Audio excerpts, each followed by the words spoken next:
She was folding a half-eaten sandwich back into its foil when she saw him collapse. Right there, in the middle of a freezing street corner in downtown Chicago, just as the light turned green and the city surged forward. No one stopped. People stepped over him. A man in a suit even grumbled something about junkies before brushing past, but she dropped everything and ran to him, even as others yelled for her to mind her business. His skin had turned pale blue. He was gasping, slipping away. And she had no idea, no clue, that the man fading in her arms had enough wealth to buy the entire block they were kneeling on. In this powerful true-style story, you'll witness a life-or-death moment that changes everything. A selfless act from someone with nothing. A twist no one, especially she, ever saw coming. And a final scene that will stay with you long after the screen fades. There's a little quiz at the end. It's just for fun. It's our way of saying thanks for watching closely and spotting the subtle moments others might miss. If you answer correctly within the first 7 days after this story is posted, your name might appear in our shoutout post. Even if you're watching late, go ahead and answer. We read every comment, and you might get a surprise shoutout anyway. Before we dive in, if this story moves you, drop a comment letting us know where you're watching from. And if you haven't already, hit like, subscribe now, and turn on the bell to keep the stories coming your way. Margaret didn't have much. Not in the way most people counted much. She worked part-time at a laundromat, cleaned offices at night, and lived in a one-bedroom apartment with peeling wallpaper and a busted radiator that rattled like a freight train. But what she did have, what no one could take, was this unstoppable reflex to help people. That morning had been brutal. Wind howled through the narrow alleys of Chicago's South Loop like it was angry at the world. Her gloveless fingers were numb. She clutched a paper bag with half a turkey sandwich, her only meal till nightfall. She never made it to the bench to eat it. Just outside the Greyhound station, Margaret spotted a man collapse. He was tall, wearing an expensive coat, and his head hit the concrete hard. "Sir?" she called out, rushing forward. No answer. His lips were turning blue. She didn't know what she was doing. Not really. Just that something had to be done now. She tore off her scarf and placed it under his head, pulled out her old flip phone and called 911. Cradled his head, whispered, "Stay with me, please." The paramedics came fast, too fast for Margaret to think. She never got his name. She never knew if he'd even make it. They swept him into the back of the ambulance and sped away. And just like that, she was alone again. She went home, ate the crust of her sandwich, slept in 3 pairs of socks. Life moved on, slowly, bleakly, predictably. 3 weeks passed. Then came the black car. It parked outside the laundromat. Sleek, silent, foreign. A man in a tailored suit stepped out and walked in like he owned the air. "Are you Margaret?" he asked, voice calm, almost amused. She blinked. "Yes." He handed her a note. Gold embossed. Sealed. Margaret's hands trembled as she unfolded it. Inside were just 5 words, handwritten. "You saved my life, Cole." There was a phone number and a signature, Cole Harrington. The name didn't mean much to her, not until her coworker gasped and Googled it. Billionaire, chief executive officer of Harrington Ventures, tech tycoon, owns properties in 6 countries, nearly died of a heart condition, disappeared from public view 3 weeks ago.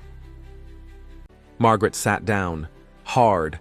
The plastic chair beneath her wobbled, and her coworker, Tasha, nearly dropped the bleach bottle she was holding. "You saved Cole Harrington?" she whispered, her voice tight with disbelief. "The Cole Harrington?" Margaret didn't answer right away. Her eyes were still locked on the gold-embossed note. The paper was thick, smoother than anything she'd ever touched. The ink shimmered slightly in the light, but none of that mattered. What mattered was that this man, this unreachable billionaire, remembered her, knew her name, had written it down. Tasha reached out and took the card from her fingers, reading it again. Girl, do you even know what this means? He's like untouchable. Private jets, oceanside mansions. He was on the cover of Forbes last year. Margaret blinked slowly. The world felt unreal.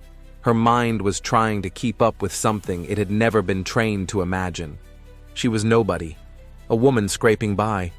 She didn't belong in the same sentence as someone like him. I didn't do anything special, she said softly. But she had. She'd stopped. She'd held him. She'd cared. When no one else did. That evening, after her shift ended, Margaret walked the long 4 blocks to her apartment in silence. She kept the card clutched in her coat pocket, her fingers wrapped around it like a fragile flame. Inside, the apartment was just as cold as she'd left it. She didn't bother with the space heater. It rattled too loud and barely worked. Instead, she sat on the edge of her mattress on the floor, pulled out the card again, and stared. You saved my life. There was a phone number beneath the signature. For hours she debated, called it in her head, imagined what she'd say. Thank you for what? I didn't expect anything. I didn't know who you were. I just didn't want to watch someone die alone. By 11:45 p.m., her heart was pounding. She picked up her old flip phone, punched in the numbers, and stopped at the last digit. Her finger hovered. Then she hit the red button. Not tonight. The next day, the black car returned. This time, it wasn't just a suit. It was a woman, sleek, stylish, in a coat that probably cost more than Margaret made in a month. Mr. Harrington would like to see you, she said, offering a polite smile. Margaret hesitated. Why? The woman didn't blink. He asked that you be brought to him directly. He has something important to discuss. Tasha was practically vibrating from behind the counter. Go, girl, go. You don't say no to Cole Harrington. Margaret felt her stomach twist. Nothing about this felt real. She followed the woman to the car, slid into the buttery soft leather. The doors closed with a soft thud. The city slipped by the windows like a different world. They pulled up to a building she'd never even noticed before. Tall, glassy, cold like a mirror. A private elevator whisked her to the top floor. And then, she was there, standing in the office of the man whose life she'd touched, and who now stood, very much alive, at the window overlooking the city. He turned slowly, and for a moment, just a flicker, Margaret saw it again.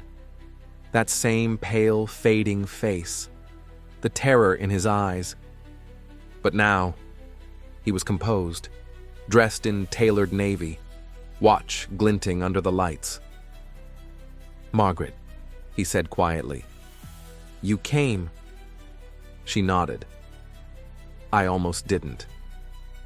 I know, he said, but I hoped you would. He gestured to a chair. She sat, her fingers tight around her knees. I owe you, he said simply, more than I can ever repay. She shook her head. You don't owe me anything. I disagree. There was a long silence. Something unspoken swirled between them. Cole finally leaned forward. What would change your life, Margaret? Anything. Name it. She looked at him, surprised. Why would you ask me that?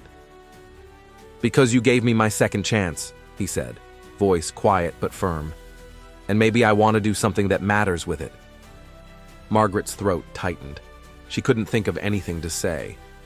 I'm not asking out of pity, Cole added. I'm asking because I've spent years surrounded by people who only want things from me. You didn't. You didn't even know who I was, and yet you gave me something I haven't felt in a long time. What's that? Humanity. Her hands trembled in her lap. I can give you a home, he continued. Security, a job, education, whatever you want. You don't have to live like this anymore. The words hung in the air like a shimmering dream. And yet, Margaret felt something pull taut inside her chest. She looked him in the eyes. "I don't want to owe you either." He looked stunned. "You wouldn't. I'm offering because I can. That's all." "But if I say yes," she said slowly, "then I become part of your world, your schedule, your rules. You're free to choose.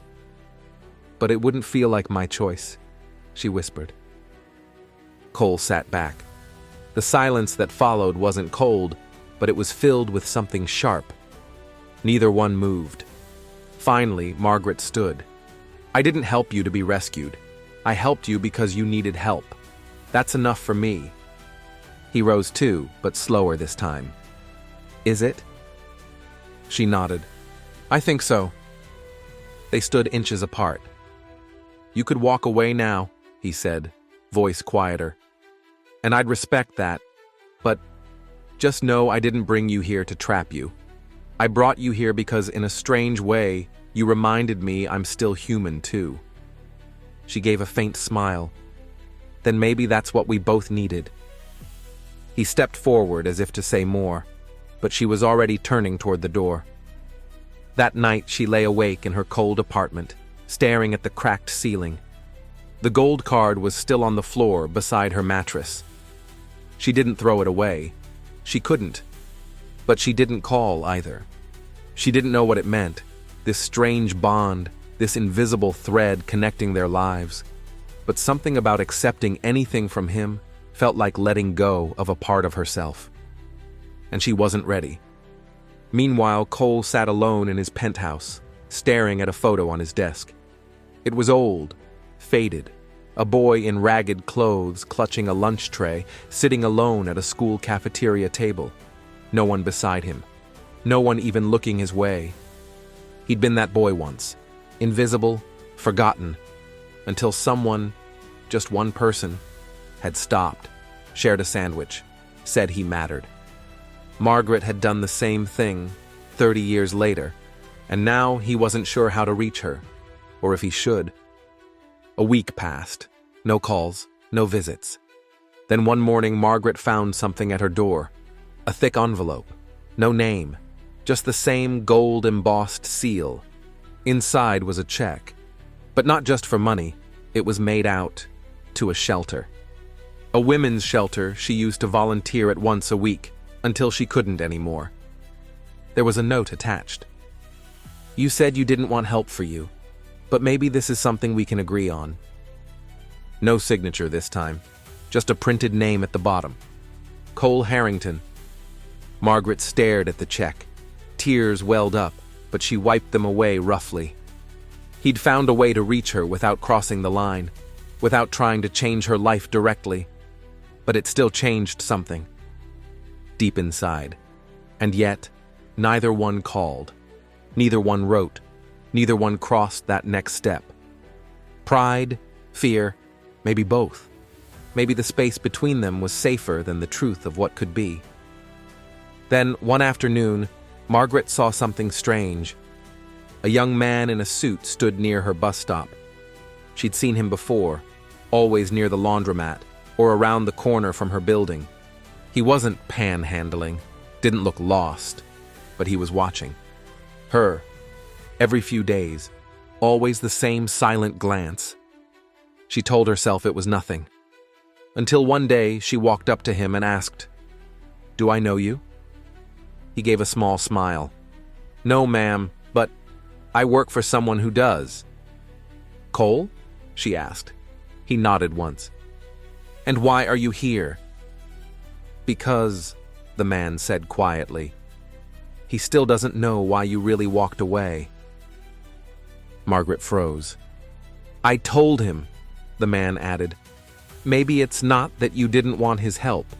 Maybe you were trying to protect him from something you didn't want to say." She felt the words slam into her like a gust of winter wind. She hadn't said everything, not even close. Not about her past, not about what she'd lost, not about why the idea of being saved by a man like Cole terrified her more than anything. The man handed her another card. This one handwritten, no gold, no seal, just a scribbled sentence. I'll be at the park bench where we met, if you ever want to talk. No date, no time, just if. Margaret stood on that corner long after the man left. The sky had turned an overcast gray, clouds pressing low like a lid on the city.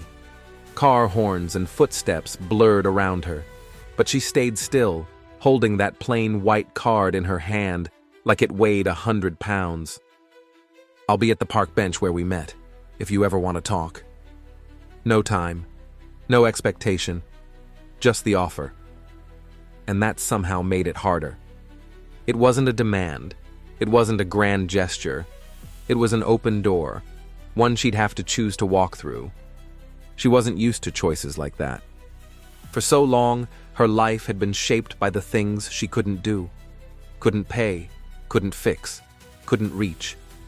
Her world had been about surviving the day, not wondering if she should revisit the past or step into something uncertain. And Cole, he wasn't asking for anything, but he was waiting, or at least he said he might be. 3 days passed. She walked past the park once, from across the street, and saw the bench. Empty. The next day she went again, slower this time, still empty. By the third day, she wasn't even sure why she was going, just that the pull in her chest wouldn't let go. That afternoon, she bought a coffee she couldn't afford and sat on the bench instead, alone. The wind bit through her sleeves, pigeons pecked at crumbs near her feet, and then a shadow. She turned, and there he was, Cole. Not in a suit this time, not guarded by assistants or shrouded in wealth, just a wool coat and jeans, his hands shoved deep in his pockets, his eyes tired but steady. "You came," he said softly. "You weren't here the other times," she replied. He blinked. "You came more than once?" She nodded. "I was here last night," he said. "After dark. Thought maybe I missed you." Margaret looked away. "Maybe you did." They sat in silence for a long stretch. Only the rustle of leaves above them and the occasional bark from a distant dog broke the quiet. "I keep wondering," he said eventually, "what I did wrong." "You didn't do anything wrong," she replied quickly. "Then why does it feel like we can't talk without it turning into a wall?" She didn't answer right away, because she didn't know how to say it, not the full of it, so she said what she could. "I've lived my whole life knowing that when someone offers something, they usually want something back." Cole didn't flinch, but his jaw tightened slightly. "That's not who I am." "It doesn't matter," she said, more gently. "It's who I've learned to be around." He let out a long breath. "That's not fair to either of us." "No, it's not," she agreed. "But it's real." Another pause. Then Cole leaned forward, elbows on knees, and said, "I want to know you, Margaret. Not out of obligation, not because you saved me, because you see the world the way I used to, before I lost whatever it was that made people real to me." Her heart thudded. "And yet, what if I don't want to be known?" she asked. "What if I've built my life around not being seen?" "You were seen," he said quietly. "That day, you were the only one anyone saw, and you didn't even try." She felt her throat catch. "Don't turn me into some symbol," she whispered. "I'm not better than anyone else. I've done things I'm not proud of. I've walked past people too." "Then we're the same," he replied, "because I've done worse." Their eyes met, and suddenly the weight between them wasn't distance. It was closeness. Too much of it. Too fast. Too sharp. "I was 19 when I lost everything," Margaret said suddenly. Cole's expression shifted, but he didn't speak. "My mom got sick. We didn't have insurance. I dropped out of college to take care of her. The bills piled up. I sold everything, even her ring. She looked down at her hands. She died in a clinic hallway. No bed, just a gurney. I held her hand while someone argued at the front desk about who'd pay for the paperwork. Cole didn't interrupt. He let the silence hold her words. After that, she continued, I worked anywhere that would have me. Dishes, night shifts. I slept in a church basement for a while. I never let myself get too close to anyone, because when you have nothing, you can't afford to owe people more than you can give. She finally looked at him. I don't know how to live in your world. I barely survive in mine. He swallowed hard. Maybe we need a third world, one that's neither mine nor yours. She gave a sad smile. Maybe. But people like us don't get to build those. You did, he said, that day on the sidewalk. Her eyes stung. You think helping someone once makes you a builder? She asked. No, he said, but choosing not to walk away, that's the first brick. They sat for a while longer. Pigeons shuffled closer. The sun lowered in the sky, casting long, slanted shadows across the park path. Finally, Cole stood. I won't ask you for anything, he said.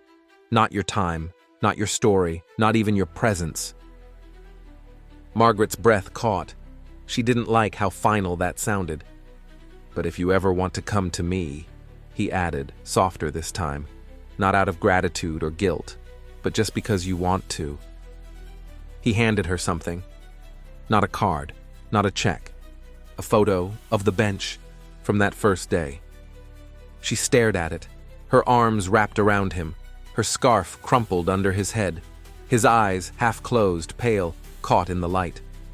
You kept this? She asked. I don't sleep much, he said. Some nights I stare at it just to remind myself that not everyone walks away. Then he turned and left. That night, Margaret didn't eat. She sat on the floor with the photo in her lap. She thought about all the choices she'd made, the way she kept walls up not to punish others, but to keep from breaking further herself. She wasn't sure if she'd ever see him again, if she even should, but she also wasn't sure she could keep pretending that none of this mattered. The next morning, there was a knock at the door. She opened it to find Tasha holding a letter. No envelope, just a folded note. Someone left this downstairs, Tasha said. Margaret took it, heart already speeding up. Inside, scrawled in uneven handwriting, he's stepping down. Something about finding a new kind of purpose. Not sure what that means, but I think it started with you. There was no name, no context, just that. Margaret's hands trembled as she refolded the note. That evening, she returned to the bench. It was empty, but there was a scarf. Heron cleaned, pressed, folded neatly on the seat, and beneath it, a lunch tray, plastic, old, cracked, just like the one Cole had once held alone in that photo from his childhood. And tucked under the tray, a napkin with 5 words. You reminded me I matter. Sometimes the most powerful connections aren't built in boardrooms or ballrooms, but on cold sidewalks, between strangers, with nothing to offer but humanity. Margaret didn't ask for recognition. She didn't chase wealth, favors, or second chances. But somehow, in offering someone a moment of kindness, she unknowingly opened the door to a life she never imagined, one that still scares her to step into. And Cole, for all his power and control, may have finally met someone he can't negotiate with, because she doesn't want what he's used to giving. And that's the quiet tragedy and beauty of it all. 2 people standing on opposite ends of a world neither one of them trusts.